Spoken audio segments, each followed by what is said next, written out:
Hey guys, it's Nick. The unemployment numbers for June came out today, and there's some really fishy things going on with it that has been pointed out in an article on Zero Hedge. The numbers came out stronger than expected, which makes the market expect that the Fed will continue raising rates, possibly as high as 3/4 of a point in July. Are these numbers accurate? Well, there is data that directly disputes these numbers. Now, before I go into that, you should know that a 4% unemployment rate is considered full employment. And what that means is that there are always people that just lost a job and are looking or just moved to a new city and so are considered unemployed while they are looking for a new job. So anything under 4% is considered an overheating economy. Now, with the COVID lockdowns and paying people to stay home and the distortions it created in the job market, I'm not so sure that that assumption still applies, especially since if you are not currently even looking for a job, you are not counted in the unemployment numbers. And just for some context, the unemployment rate hit 3.9% in January 1970, right before a recession. It didn't go below 4% again until April 2000, right before the internet bubble recession. And I even remember watching CNBC when the numbers came out in 2000, and the stock market immediately went down a lot. And they made a big deal about unemployment being under 4% and the expected inflation and raising of interest rates that will be expected to cool off an overheating economy. And we all know what happened to the stock market after that.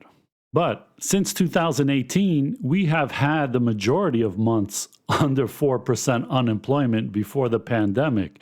So have we been overheating since 2018 with the pandemic cooling off the economy, and now we are back to an overheated economy?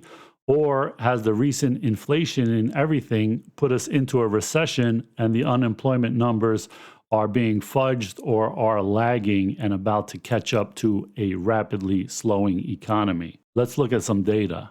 So here's the US Bureau of Labor Statistics, and you see that the unemployment rate did not go below 4% until right before 1970 started.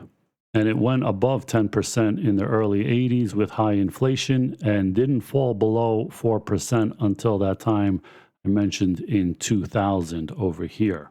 So here you see in the 60s, starting from 1966, it was below 4% for quite a while, and the last month was 1970 in January, and it only went up from there, never falling below 4% until here, April 2000. And again, it never fell below 4% again until late 2018, and it was below for multiple months before the pandemic hit and screwed up the whole unemployment numbers. And so we've been below 4% for a few months already, one in 2021 and the last 5 out of the last 6 months. But here's the problem with this new report. Full part-time workers plunge as multiple job holders soar. So the job increase was about 100,000 over the consensus expectation of about 268. It came in at 372. So here's a chart of the Nonfarm Payrolls, and here is 372. Pretty good, right? Now, there's also something called the household survey, where they actually call up people in the US and ask them if they have a job, are they working full-time, part-time, that kind of thing. And in that survey, the June jobs change was actually a 315,000 job drop. And that comes after an April plunge of 353,000. So this is crazy. The survey said a huge drop in April and then a bounce back of a similar amount in May, and now back down another same amount that it increased in May is now gone. So who should you believe, the BLS non-farm payrolls or the household survey? Well, here is the tiebreaker, the U.S. labor force participation rate. And before the pandemic, it was somewhere around 63%. And more recently, it's right around 62. But it is actually down from May to June. So if we had a big increase in jobs in June, why is the labor force participation rate actually lower than it was in May? So BLS says plus 372, household survey says minus 315. And so here is a better look at the problem. So they explain that something appears to have broken a few months ago around March when the establishment survey kept on rising while the household survey hit some unexplained brick wall and hasn't moved at all. Normally, these two surveys move pretty much together. However, in March, that stopped, and you see the big discrepancy has now gotten to the point of 1.5 million jobs difference between what the BLS is saying and what the household survey is saying. So the establishment survey says 1.1 million jobs added since March, and the household survey says minus 347,000 jobs. And this household survey employment is the result of both full-time and part-time jobs. In fact, as shown below, since March, the U.S. has lost 70,000 full-time employees and 462,000 part-time employees. So from the household survey, the number of total employees has stagnated, but the number of multiple job holders has been growing steadily. So a lower percentage of people are working, but a higher percentage of those people who are working multiple jobs.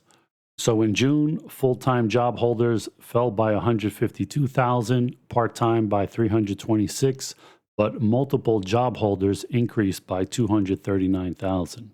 So the amount of multiple job holders whose primary and secondary jobs are both full-time jobs reached the highest level here since all the way back to 2000.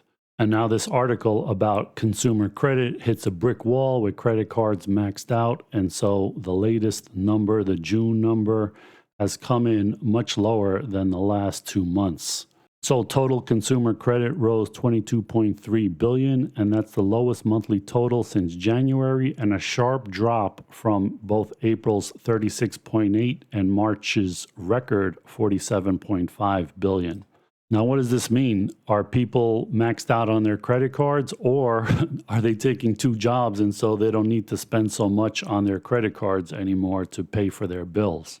And it says the drop was driven entirely by a sharp slowdown in revolving debt, meaning credit card usage, which rose by just 7.4 billion, the lowest since last August and nearly 75% below March's record 25.9 billion.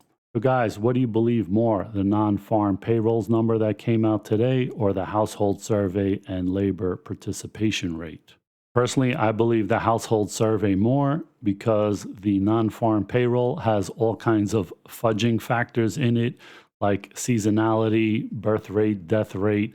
There's always a revision going forward, going backwards. They did that during COVID and all of that, and then they added these revisions later to catch up. So it could be partly because of an election coming up. They're trying to make it look better than it really is. Add to that, people not spending on their credit cards. I doubt it's because that they have more cash to spend. It's more likely that they probably maxed it out in the last 2 months.